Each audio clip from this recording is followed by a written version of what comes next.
we see this all the time in the news, and sometimes sort of climate change or environmental grievances like the fatigue sets in. You hear it. Yep. So going back to your experience that you were able to see, quote unquote, unfortunately, up close the impact of the crisis, the environmental crisis, climate change. How much of this is hype? How much of this is real? I ask this not because it's just your study and your field, but because you've been there. Well, sir, I have two different answers to your question. First of all, I just want to make it clear that as far as I can understand or wrap my head around, there is no doubt that climate change is a real phenomenon. It is really caused by human beings, and it is potentially catastrophic. And by catastrophic to ongoing sustained human civilization as we understand it. So that's one thing that I want to say in answering the question. Part of the problem with climate change and convincing people about the reality of climate change or the need to do anything about it is that some of what we see, some of the impacts that we see is hard to attribute to climate change. So there's always been drought, for example, or there's always been hot weather, or there's always been hurricanes. So how can we actually attribute what we're seeing now to this human generated phenomenon? And that's part of one of the many reasons why it's so hard for people to take climate change seriously or to wrap their head around the need for action.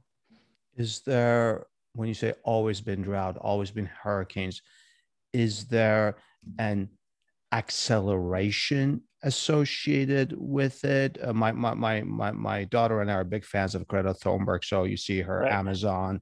Right. Again, I don't want to get into sort of the popular version of this, but she seems to have a point. Am I? Sure.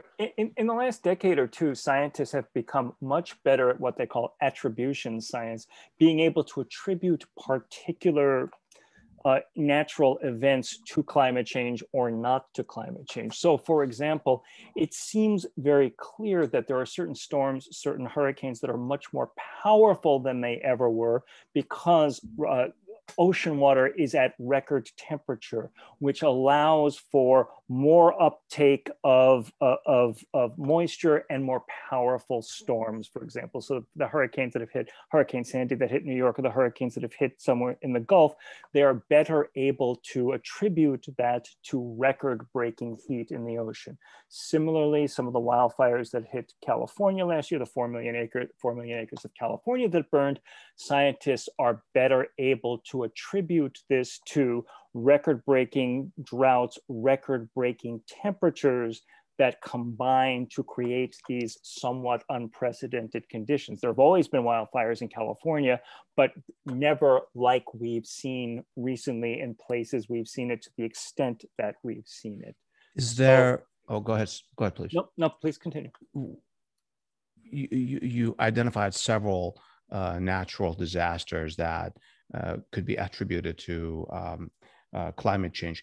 Is there a single event or a theme of single events that scientists can point to and say, this is it. This is 100% climate change? Well, one of the most obvious one there is sea level rise. So the oceans have risen by about 10 inches in the last century. And that comes from the fact that hot water expands. And as hot water expands, sea levels are going to rise, as well as ice melting is going to contribute to sea level rise. That is something that really would not have happened were the planet not warming. So that's one example of something that you can pretty clearly attribute to sea level rise. The 10 hottest years on record have been in the last 15 years, and I say on record that means since 1850. If you were born after 1988, you've never lived a single month that was cooler than average. Every single month since 1988 has been hotter than the average. So all of the phenomena that scientists have predict will be seen from climate change do seem to be happening now. Has any of these ever happened in history that naysayers would say, no, no, no, no, we've gone through a little ice age, big ice age, whatever? Is this just a repeat? Is this any of these symptoms of a repeating cycle? The symptoms do not seem to be from repeating cycles that anyone can understand. But you do point out, again, part of the problem is that there are oscillations in the Earth's climate. So one can say, oh, look, this is just a natural oscillation that's not caused by humans emitting carbon dioxide into the atmosphere. It would be, though, a bit beyond coincidence that everything that we predict that would happen when we've increased the percentage of carbon dioxide from 270 parts per million at the beginning of the Industrial Revolution to 420 parts per million today, everything that scientists would predict from that increase in the concentration of carbon dioxide happens to be occurring. That would be a pretty major coincidence of cause and effect to say, well, that's just natural oscillation. Really magical, almost confluence of all these events. Yes, total magic, right? For our listeners, if you don't mind, please just give a timeline for the period in which the Industrial Revolution, which started at the end of the 1700s, really started to impact. Are we talking 1850s, 1860s? Yeah, usually, a lot of we started measuring things somewhat accurately, like temperature, around 1850. So that's why often that's used as the yardstick or the timeline, because we have accurate measurements from that time.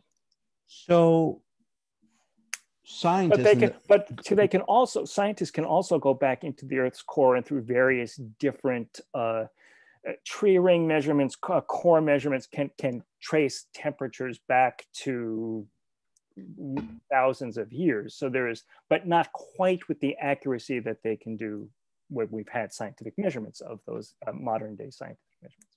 Got it. So for the last couple of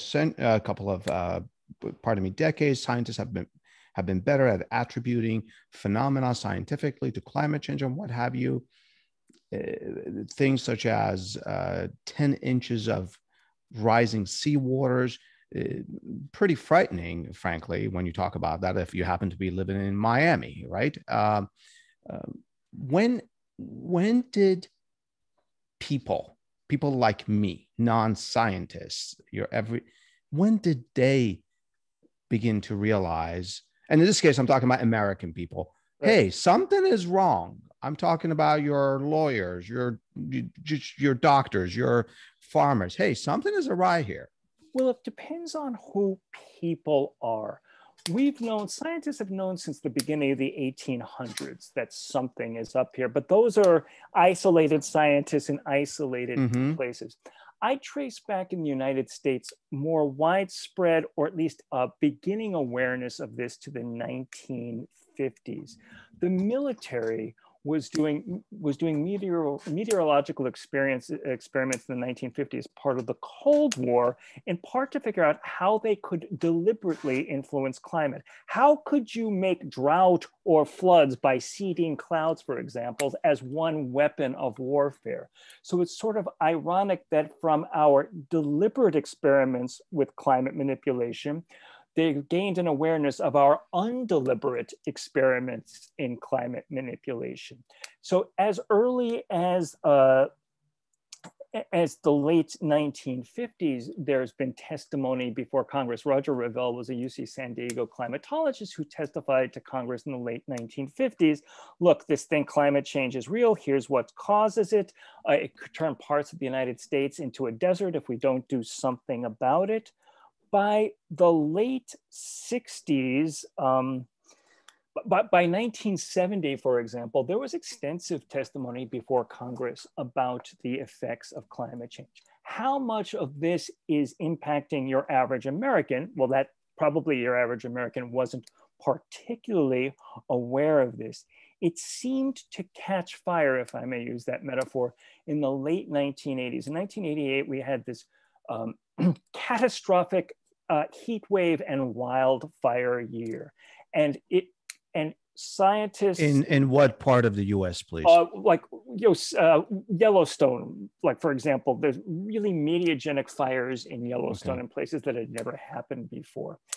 And in large parts of the United States other than 1988. And this was a year where Time magazine put the endangered earth on its cover. This was where it started to hit home that perhaps this was real. When you experience unprecedented heat or fire, you start to pay attention more broadly. It started to be when climate change made headline news, made cover of Time magazine news. So I might date modern, more general awareness of climate change to about 1988.